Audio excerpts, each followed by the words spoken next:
perang harga melalui BYD atau One. Menggeparkan Gias kemarin ya. Ini berkah buat konsumen, merubah struktur harga. Mobil compact city car itu terhantam mulai dari Agya, Ayla, Brio.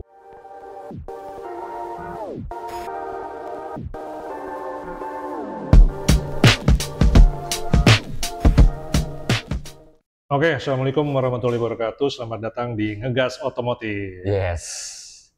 Teman-teman, gue Harit Dagu dan ini Om Pilot. Kita balik lagi nih, sekarang gue lagi demen nih ngulas soal perang harga. Kemarin kan baru ada kegiatan akbar tuh. Nah, Gias, Gias, Ya kan? Gaikindo Indonesia Seminggu kemarin itu 10 hari lah ya. 11 hari, Pak. Lebarannya otomotif Indonesia. Jadi semua brand mobil berkumpul di Betul. ICE BSD untuk pamer dan jualan. Ya kan? Pulang dari situ, Pak. Perangnya makin berasa sampai rumah, Pak. Tuh, perang harga. perang sama siapa? Jadi Istri. gini, gue pikir perang dunia ketiga ya, ternyata perang dunia otomotif sedang terjadi, Pak. Di sana. Dan itu sampai sekarang masih berasa, Pak. Oke. Jadi si pabrikan Cina ini melalui BYD atau One. Itu yang menggeparkan Gias kemarin ya. Itu tuh biang keroknya tuh. Gias 2025 digemparkan oleh BYD atau One. Ini Jadi, mengulang zaman dulu waktu betul. Avanza Xenia ya. Expander, ya kan?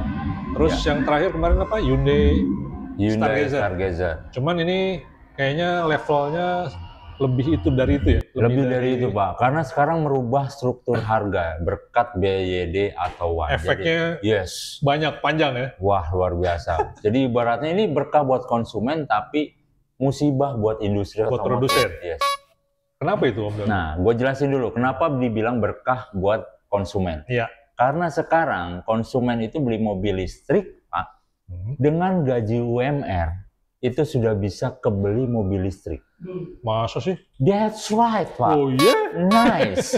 Dulu, Contohnya, jangan cuma ngalor ngidul aja nih Om Dagu. Kasih contoh dulu dong. Dulu zamannya LCGC, Ya. orang yang UMR baru bisa kebeli LCGC. Oke, sekarang bisa beli mobil listrik. Sekarang bisa beli mobil listrik. Emang harga BYD atau One berapa? 180 ya. 195 juta tipe Dynamic yang terendah. Yang tertingginya premium itu 235. Yes. Yang bikin kaget kan selama ini mobil listrik itu mahal-mahal ya Om Dagu. Harganya di atas 300 juta, 400 juta gitu kan, dan bahkan sampai ada nggak sih? Ada. Mobil listrik? Volvo itu sampai iya. MM-an. Jadi Tesla itu ibaratnya mobil listrik itu hanya bisa dipunyai oleh orang yang banyak duit. Yes, itu mobil kedua, ketiga. Nah, sekarang sama BYD Auto One itu jadi mobil pertama, Pak. Dan itu jadi ditunggu-tunggu ya waktu Gias kemarin ya. Begitu launching, wah. Dan kita lihat booth-nya BYD itu dari hari pertama sampai terakhir. Ramai banget. Penuh, apalagi katanya terakhir kemarin ramai banget ya? Ramai banget. Gua tanya ke koordinator sales, bahkan mereka menyebut itu ada 600 sales yang terjun di BYD. Booth-nya BYD. Yes. Waduh. Keren. Itu gua lihat bandingin sebelah-sebelahnya, Pak. Pabrikan-pabrikan lain. Itu krik-krik, Pak. Ya nggak ada lah, cuma nggak seramai BYD. Seramai itu. Betul. Jadi BYD ini satu tadi merubah struktur harga yang notabene dulu mobil listrik dianggap mahal, sekarang jadi lebih murah. Yang kedua, dia juga bisa menguasai pangsa pasar yang entry level, Pak. Nah, pertanyaan gue nih Om Dagu, ini kan mobil listrik. Betul. Terus harganya murah. Apakah itu worth it?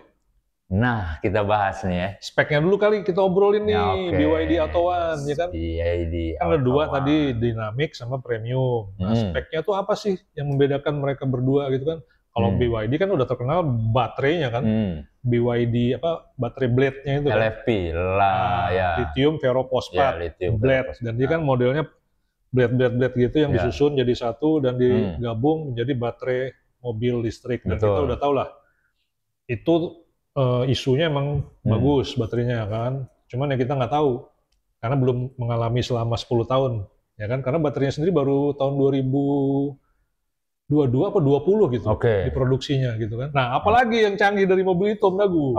Jadi dia compact, Pak. Itu satu. Nah, city car-nya. Kecil ya. Dia menghajar mobil-mobil city car yang ada di Indonesia. Itu, Pak. Nggak cuma listrik kan, bensin juga kena berarti. Bensin juga kena. Artinya mobil-mobil compact city car itu terhantam mulai dari Agya, Ayla, terus sampai Brio. Brio yang paling laku ya? Yes, padahal Brio di segmennya itu leading ya kan. Terus udah itu katanya paling irit. Paling irit Brio. Kehantam tuh sama BYD Atto One. Oh, ya ini emang suatu fenomena sih yang bisa dibilang BYD apa namanya bikin gebrakan ya, dan ternyata berhasil ya. Berhasil, Cuman kita juga belum tahu nih nanti efeknya akan seperti apa. Apakah produknya itu juga akan bagus dan orang akan semakin membeli, mengejarnya, atau justru nanti banyak masalah dan akhirnya ditinggalkan. Ya kan? Jadi untuk yang dinamik, varian dinamik itu dijual 195 juta teman-teman. Jarak tempuhnya itu 300 km Pak. Nah menurut gue untuk mobil compact city car 300 km cukup Pak. Cukup kalau buat di dalam kota. Yes, mobility harian dari kantor ke rumah 300 km cukup. Itu dia punya baterainya 30,808 kWh. Jadi sekali ngecas itu dayanya 30,08 kWh. Itu yang dinamik. Dinamik. Nah, untuk yang long range, yang varian di atasnya dinamiknya itu, yang premium ya berarti nyebutnya. Itu ternyata nggak nyampe 400 Pak, 380 km. Oh berarti yang pertama 300, yang 380 km. 380 km. Baterainya dayanya 38,88. Nah itu tadi yang membedakannya. Harganya tipis-tipis ya. Gitu. Harganya 235, betul Pak Pilot tadi udah disebut yang varian premium ya. Nah yang menariknya adalah fiturnya Pak. Nah, gue demen nih kalau udah urusan fitur nih. Karena BYD itu dari dulu memang dia nggak pelit Pak. Ngasih fitur tuh yang... Nggak cuma BYD sih, pabrikan Cina. Mobil Cina ya terutama ya. Kan mungkin gini Om Dagu, kita spesifik lagi ya. Bedanya dinamik sama premium kan harganya 195 sama 235. 235. Apa sih yang membedakannya? Yang pertama tadi selain jarak tempuh. Ada lagi ya kalau nggak salah airbag-nya. Airbag-nya iya betul. Kalau premium itu 6 airbag-nya, kalau yang itu cuma 4. Nah itu. Cuma itu 4 aja udah banyak ya? Udah banyak. Itu kan sebetulnya yang wajib ya, peranti wajib untuk Cuma itu peranti yang nggak bisa dibuktikan Om Dagu. Airbag. Iya. Karena harus nabrak dulu Pak, baru meletus. Iya kan? Nah itu. Terus selain itu kalau nggak salah ini tilt steering sama apa sih namanya, maju mundur sama tilt teleskopik. Ya. Jadi dia di dinamik nggak ada, di yang premium ada. Betul. Kemudian wireless charging. Kalau yang di premium ada, di itu nggak ada. Jadi kalau yang di premium dia ada, pakai elektrik di puncaknya. Kalau yang di dinamik masih manual. Ya. Cuman ya secara spek mirip-mirip, tapi tadi itu yang membedakan. Kemudian tampilan juga mirip ya. Velgnya 16 inci, jadi bentuknya sih secara mobil tuh mobil beneran kan? Oh, mobil beneran. Beda kalau yang misalnya kayak Wuling, ya kan? Itu kan kayak mobil-mobilan kan, yang harga murahnya gitu. Dan itu juga paling terdampak Wuling, ya kan? Wuling. Nah, gitu Om Dagu. Oke, lanjut. Lanjut. Jadi semua itu yang beda. Nah, yang standarnya itu udah ada keyless start dan entry, Pak. Jadi kuncinya udah keyless, dan juga sudah ada smart voice control. Jadi bisa ngomong tuh mobil. Halo BYD, canggih ya. Open window misalnya, kebuka tuh mobil. Halo Om Dagu, selamat pagi Om Dagu gitu ya. Gimana? Udah sarapan gitu. Kukuk. Iya. Iya, itu AI ya. Iya, pakai AI dan itu semua bisa dipakai smartphone, Pak. Jadi dia ada aplikasi. Oh, dia terkonek ke smartphone aplikasinya. Waduh, semakin cerdas ya. Nah, terus gimana performanya? Bapak tanya dong. Iya, gimana Om Dagu? Nah, berhubung saya kemarin ngetesnya cuma di area yang test drive yang sempit-sempit gitu. Nah, itu kan belum sepenuhnya buat representatif. Tapi suspensi performa. Suspensinya lumayan, Pak. Kata brosur motor listriknya itu kan 55 kW ya dengan torsi 135 Nm. Jadi akselerasi 0 sampai 50 km per jam itu diklaim bisa diselesaikan dalam waktu 4,9 detik, Pak. Wih, mau kemana sih buru-buru? Nah, itu lumayan 4,9 detik dan kecepatan puncaknya, Pak, itu 130 km per jam. Berarti kalau di tol masih bisa disalip. Kenceng, Pak. Masih bisa disalip, Bro. Sama mana? Sama Toyota Rush juga masih bisa disalip. Sama Avanza juga masih bisa disalip. Cuman 130 km per jam untuk mobil sekompak itu. Melayang. Sesipit itu. Itu udah lumayan kenceng, Pak.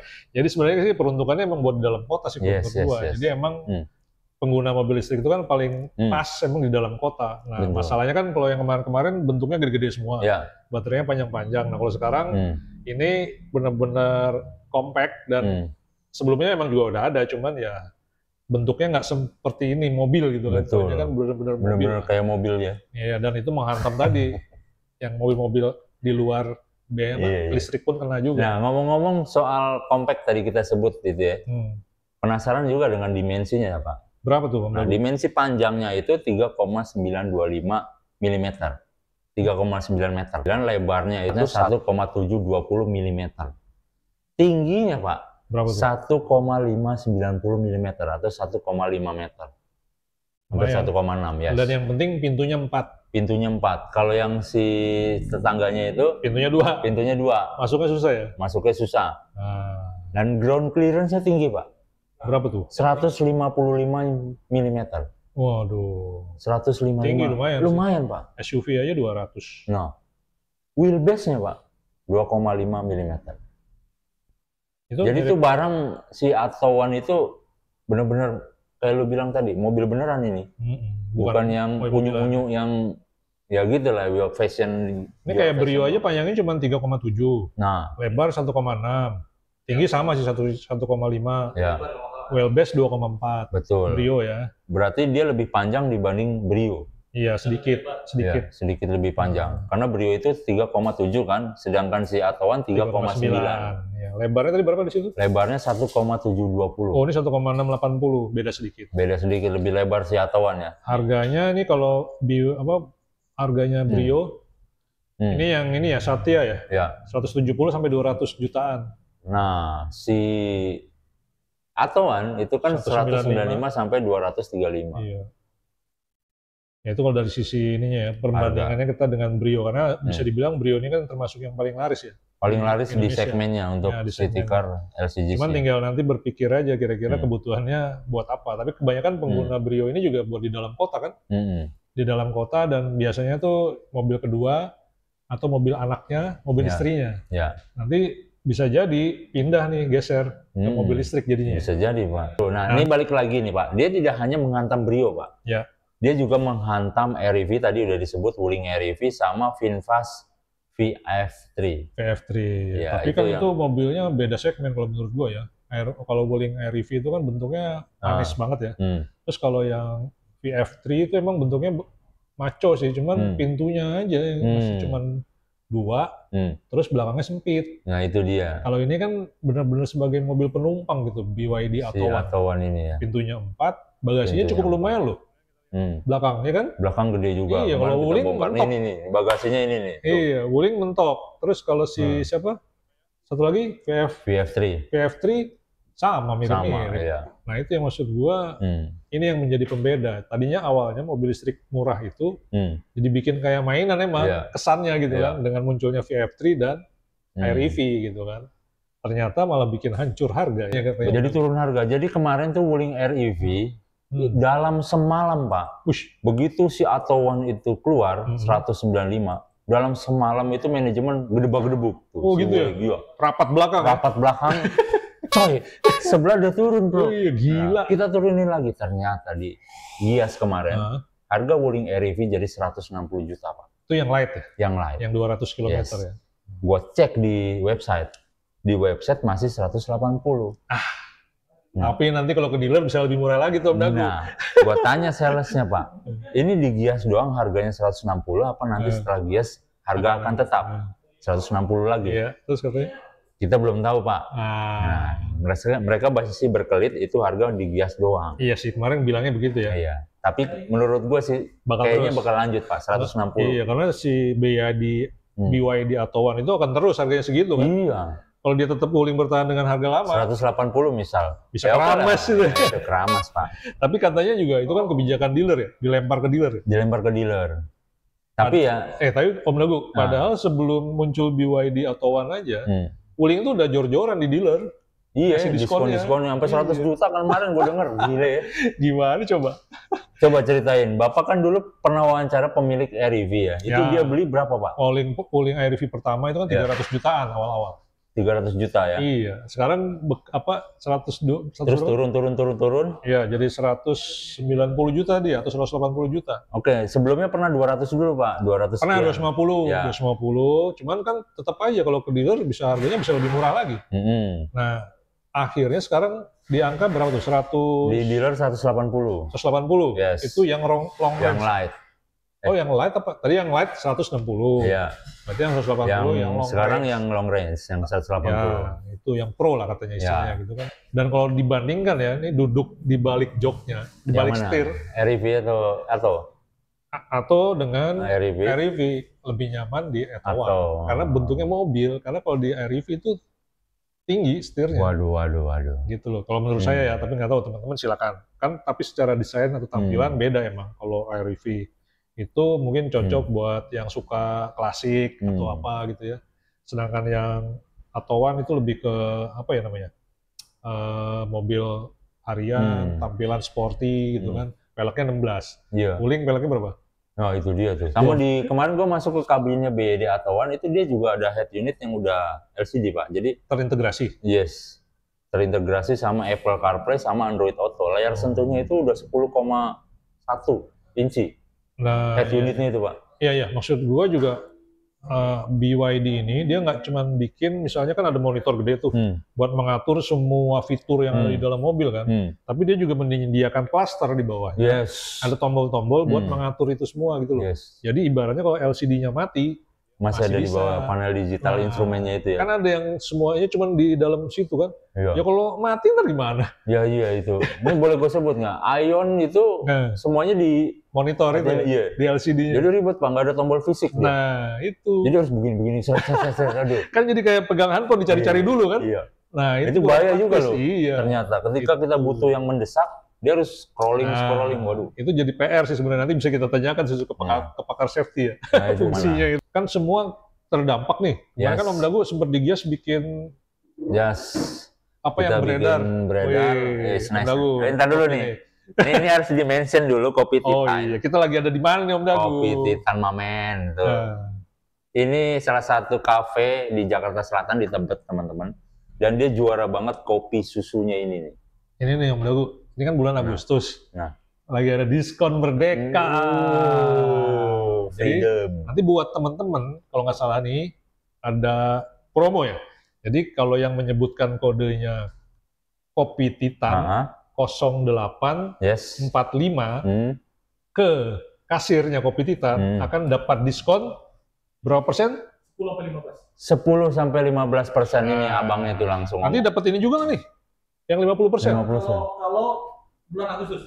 Oh kalau bulan Agustus ini. Kalau lahir bulan Agustus. Oh, kalau lahir bulan Agustus. Tapi ntar bisa ditambah ke situ nggak? Bisa. Tuh, teman-teman. Tinggal sebutkan aja. Jadi kalau yang lahirnya bulan Agustus dapat diskonnya 50% ditambah tadi 10 sampai 15%. Kalau menyebutkan kode tadi apa ya?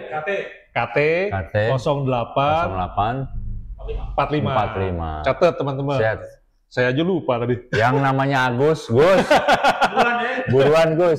Kumpul ke sini. Nih, diskon 50%. Gus. Jangan minum ya, makanan minum. Oh, makan dan minum, bukan cuma minuman. Jadi nanti jangan bilang Om Dagu, tapi KT 08 45. Itu teman-teman. Nice. Lanjut Om Dagu. Lanjut. Tadi kita bicara soal perubahan struktur harga ya. Dimulai dari BYD, tadi udah disebut 195, kemudian Wuling turun di Gias. Ada ya? Contekannya nih, berdasarkan kondisi di sales Wuling, untuk REV Lite 200 km harganya 160 juta. REV Lite 300 km harganya 170 juta. Nah yang Pro itu 190 juta. Nah itu dia tuh. Nah terus untuk Wuling Bingo, long range-nya yang tadinya 413 juta, ini 235 juta. Luar biasa itu Pak, dari 400 jadi 235. Terus yang tadinya 350 juta, dibanderol 195 juta bro. Bingo loh, Bingo yang 303 km ACDC sama aja. Yang harga awalnya 350 juta, sekarang bisa ditebus 195 juta. Itu berapa persen tuh Om Dagu? Nah, tapi itu ada syaratnya Pak. Gua tanya, ini bener nih. Ternyata itu NIK 2024 Pak. Oh, ya tapi nggak apa-apa kan. Nggak apa-apa, belum ada perubahan juga sih. Ya itu menurut gua tetap menarik, apalagi nanti kalau datang ke dealer, bisa lebih diskon lagi biasanya buat ngabisin stok teman-teman. Iya. Jadi inilah saatnya untuk beli mobil listrik. Terus apa lagi Om Dagu tadi yang diskon? Cherry? Sama Cherry Pak. Cherry itu kan punya dua varian ya, Omoda E5 sama yang satu lagi varian tertingginya itu si E5 Pure. Itu yang listrik ya? Iya. Kena diskon juga? Omoda E5 Pure itu yang varian terendah. Sekarang tuh dijual 369,9 juta. Dari sebelumnya itu harganya 425, Pak. Oke. Artinya kepotong 100 juta, Pak. Kayaknya dari Cherry itu kemarin kan udah motong 100 juta juga kan? Iya. Kayaknya hobi banget motong 100 juta ya? Iya. Berarti tunggu aja setahun lagi, Bu. Karena sebelumnya nggak laku, Pak. Kemahalan, Pak. Nggak, ini dia motong harga itu udah bukan tahunan lagi ya? Iya. Bulanan bahkan mingguan istilahnya ya? Evaluasi terus. Iya, gila ya. Ngeri nih teman-teman. Iya. Evaluasinya itu udah bukan tahunan. Bahkan juga bukan bulanan. Bisa fenomena ini kayak zaman dulu handphone ya, Pak. Handphone kan sempat begitu tuh. Aduh, ngeri. Apalagi Om Dagu? MG 4EV. Yang tadinya jadi 299. Sekarang harganya 299 yang Ignite. Yang Ignite itu yang udah diproduksi lokal, Pak. Tadinya berapa ya? Nah, itu kan di 400-an, Pak. Oh, mahal juga ya? Mahal. Jadi 300 lah ya? Iya. Hyundai, Pak. Ini yang kena terdampak juga Hyundai ini? Hyundai Ioniq 5 Signature Long Range yang semula dijual 925,6 juta, kini turun cuma 650 juta, Pak. Ampun DJ, 650. Kemarin gue tanya di salesnya, ada diskon lagi nggak? Ada, Mas. Artinya masih bisa turun lagi. Aduh, Tucson juga kena nih. Tucson hybrid ya, yang hybrid itu turun dari 766,6 menjadi 610 juta. Ampun. Ini tadi udah dari Cina ke Korea. Terus ada yang kena lagi nggak? Heropa, Pak. Yang Heropa ada juga Volvo ya. Volvo itu EX30 Recharge Pure Electric itu kan dijual mulai 930 juta. Itu dari harga 1 miliar. Jadi sekarang 930 juta. Terus yang varian ultranya yang dari 1,29 miliar turun jadi 1,1. Yes, betul. Itu duit semua itu Om Dagu ya? Duit, Pak. Itu yang premium-premiumnya tuh. Turun semua. Semua varian Volvo kemarin di Gias kalau teman-teman sempat mampir, itu turun harga. Tapi Volvo sekarang juga udah mulai susah jualan ya? Susah, Pak. Makanya kemarin nggak laku tuh barang diturunin harganya, Pak. Mobil menteri nih zamannya nih, di zamannya. Apalagi Om Dagu. Nah, kan pertanyaannya begitu banyak imbas yang terjadi akibat munculnya BYD Attowan. Yang jadi pertanyaan Om Dagu, kenapa sih BYD Attowan bisa murah? Dulu, ini harus diseruput dulu. Silakan, ini ada sedotannya nih Om. Ini harus diseruput dulu nih teman-teman. Ayo Om Dagu, gimana rasanya? Kopi Titan. Ini kayak Pertamax atau kayak Premium? Ini kayak Pertadex, Pak. Jadi ini kopinya nih teman-teman nih. Jadi kita sambil ngemil kopi, ini enak nih. Nggak ngantuk. Krauk-krauk. Krauk-krauk. Oke, lanjut Om Dagu. Tadi pertanyaannya kenapa BYD bisa murah?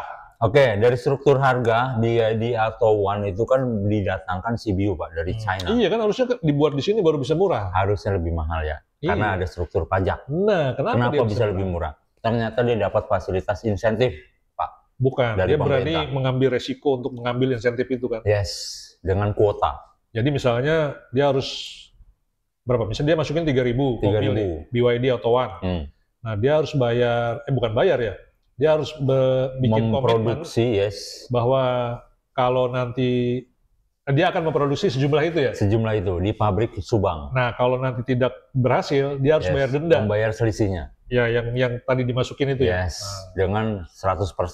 Nah, jadi pajaknya baru dibayar ya kan? Nah, gitu teman-teman. Makanya dia berani ambil resiko itu. Dan di satu sisi dari Cina-nya sendiri sudah murah, Pak. Ya, dia disubsidi juga sama pemerintah Cina-nya. Jadi dikapalin nih ke Indonesia, kemarin kapalnya mampir sempat gede banget, Pak. Di mana? BD Explorer apa-apa gitu namanya. Oke. Di Priuk, Pak. Itu kapal raksasa. Bukan hanya bawa mesin buat produksi di BD Subang pabrik, tapi juga bawa itu. Mobil-mobilnya, iya. Nah, itu teman-teman. Jadi istilahnya sebenarnya BYD ini kenapa sangat pede ya, karena dia disupport sama dua pemerintah sebenarnya. Dua pemerintah Cina dan Indonesia. Cuman dia juga berani mengambil resiko itu ya. Yes. Dan ini memang patut dia acungin jempol sih. Iya. Dia bisa bikin gebrakan bahwa kemarin saat dia ingin mengumumkan harga BYD Auto One aja, itu bukan cuma ditunggu oleh konsumen, tapi ditunggu oleh semua pabrikan mobil yang ada di Indonesia. Ya kan, karena untuk mengantisipasi ke depannya akan seperti apa ini gitu kan. Betul. Pola persaingannya akan menjadi bagaimana ini. Makanya mereka nunggu. Wait and see. Dan pabrikan Cina. Memang efeknya panjang dan lebar teman-teman. Jadi ini bukan terpengaruh cuma hanya pada mobil baru aja, merek lain ataupun yang setipe ya. Yang sevarian atau yang semodel. Tapi juga ke mobil bekasnya Om Dagu. Nah, resale value-nya ya. Kan hancur semua jadinya gara-gara mobil barunya banyak diturunin harga nih teman-teman. Jadi waktu sempat, kalau nggak salah Om Dagu yang ngobrol sama pedagang mobil bekas ya? Iya, itu brutal teman-teman. Turunnya tuh begitu brutal, kok brutalnya begini. Karena sangat drop Pak. Iya, sampai dia juga bingung mau membeli mobilnya konsumen. Mau dikasih harga berapa gitu kan. Nah itu dia. Beli jangankan hitungan tahun, hitungan bulan, harganya bisa 50% drop mobil listrik. Nah, itu tuh teman-teman, dan itu kan kalaupun sudah diperjualbelikan, garansi yang seumur hidup berubah. Nah, nggak bisa lanjut. Ternyata garansi seumur hidup itu dihitung si pemiliknya, Pak. Ya, begitu pindah pemilik itu beda lagi urusan. Jadi itu juga yang jadi PR lah istilahnya. Makanya banyak ada juga yang bilang kalau mau jual mobil listrik itu sama saudara. Nah, sama saudara. Jadi tetap bisa dipakai namanya, ya kan, garansi masih terus bisa dipakai. Harga juga harga saudara. Gitu teman-teman. Iya kan? Konsumen itu makin hari juga makin cerdas, makin pintar. Dia juga belajar. Jadi jangan cuma lihat harga, tapi juga nilai jangka panjang. Dan juga buat pemerintah nih Pak. Nah, kita harus bisa berpihak nih pemerintah ke produsen lokal, terutama bukan hanya soal jadi uji coba pasar doang nih kita nih. Nah, sebentar Bu. Jadi ini mungkin buat teman-teman yang pengen beli mobil listrik, mungkin ini saatnya beli mobil listrik sekarang. Iya. Karena bisa jadi nanti akan berubah tuh peraturan pemerintah. Betul. Bisa jadi nanti mau tahun ini atau bulan depan atau tahun depan pajak itu akan masuk lagi semua. Nah itu dia. Cuman yang jadi yang jadi concern gua ya pabrikan Jepang juga kan sebetulnya sudah investasi gede-gedean Pak. Oh di sini? Di sini dari dulu Pak. Tahun berapa tuh? Nah itu juga punya backward and linkage-nya Pak. Jadi ekosistemnya udah terbentuk, tenaga kerjanya udah banyak banget. Kalau itu bangkrut kasihan. Jadi pemerintah harusnya melek soal itu, tidak hanya berpihak pada produsen-produsen baru, tapi produsen lokal yang sudah established di Indonesia. Jadi Indonesia itu jangan cuma jadi uji coba pasar Pak. Kan sebenarnya bukan ini Bu, kesempatan itu kan juga dibuka sebenarnya buat pabrikan Jepang. Betul. Cuman kan masalahnya mau apa enggak. Nah, cuman kan gini Pak. Ya tadi karena mereka sudah investasi banyak, tiba-tiba ada program mobil listrik, ya tinggal mereka mau memanfaatkan itu atau enggak. Karena mereka sendiri sudah mungkin kalau dari sisi Jepang mau larinya ke hybrid dulu kan. Ya mestinya kan lebih objektif Pak, lebih transparan pemerintah. Lu punya investasi masuk berapa, terus lu punya posisi tawar yang kayak gimana di pasar kan gitu. Tapi nggak apa-apa sih Bro, harus digas juga tuh pabrikan Jepang biar ini. Iya sih. Nah ini nanti kita bahas aja di fase selanjutnya karena Jepang dan Cina ini perang, benar-benar perang. Nah jadi kesimpulannya teman-teman, kalau setuju harga mobil makin nggak masuk akal, silahkan di kolom komentar. Dan lebih pilih mana mobil listrik dari Cina atau mobil bensin yang dari Jepang. Atau dari pabrikan lain di luar Cina. Terkait dengan after sales, menang di situ, atau harganya lebih murah, pilih yang mana. Nah, di kolom komentar silakan ya. Oke, segitu aja deh teman-teman. Terima kasih atas perhatiannya. Jangan lupa like, comment, and share. Assalamualaikum warahmatullahi wabarakatuh. Waalaikumsalam warahmatullahi wabarakatuh.